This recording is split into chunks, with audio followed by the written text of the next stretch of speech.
बीकानेर के पश्चिम विधानसभा क्षेत्र स्थित राजकीय जिला सैटेलाइट अस्पताल, जो कि एक समय पूरी तरह से बदहाल अस्पताल के नाम से जाना जाता था, वहां अब बीमार लोगों के लिए व्यवस्थाओं को सुधारने का प्रयास किया जा रहा है, जिसमें चोटिल व फ्रैक्चर मरीजों के लिए अलग से व्यवस्था, शिशु रोग के लिए अलग से ओपीडी बनाई गई है, तो वहीं एक्सरे व सोनोग्राफी के लिए नई मशीन की व्यवस्था की गई है।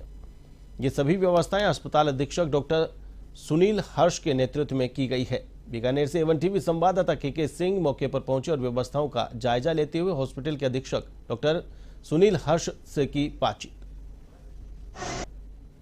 इस वक्त हम लोग मौजूद हैं राजस्थान की मरुनगरी के नाम से विख्यात बीकानेर के राजकीय सैटेलाइट हॉस्पिटल में, जहां पर हम आपको बताना चाहेंगे कि यहां पे तमाम व्यवस्थाएं हैं।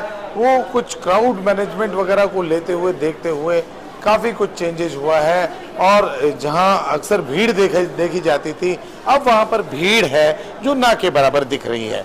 बात करते हैं यहाँ के पीएमओ सुप्रिटेंडेंट हैं यहाँ सुनील हर्ष जी से।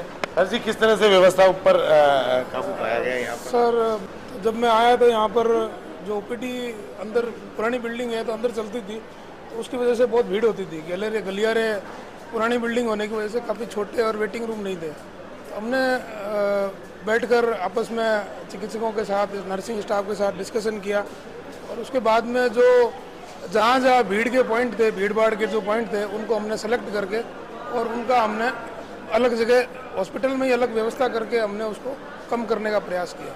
तो उसमें मुख्यतः हमने, जैसे बच्चों शिशु रोग की ओपीडी थी, उसको हमने बाहर शिफ्ट किया। बाहर एक हॉल था हमारे बंद पड़ा था, उसको हमने रोटरी क्लब की सहायता से तैयार करवा के एसी और वेटिंग एरिया और डॉक्टर चैम्बर तैयार करवा के वहाँ शिफ्ट कर दिया, तो शिशु रोग की भीड़ भी कम होगी। इसके अलावा डेंटल की जो भीड़ है, डेंटल ओपीडी है, आई ओपीडी है, उनमें भी हमने रश कम करने का प्रयास किए। जानना चाहेंगे कि यहाँ पर जो क्राउड का मैनेजमेंट है, खास तौर पर हर अस्पताल की एक खास बात होती है कि क्राउड बहुत ज़्यादा रहता है, रश रहता है। उस रश के मैनेजमेंट को किस तरह से मैनेज करना अपने आप में बड़ी बात होती है, वो मैनेज कैसे?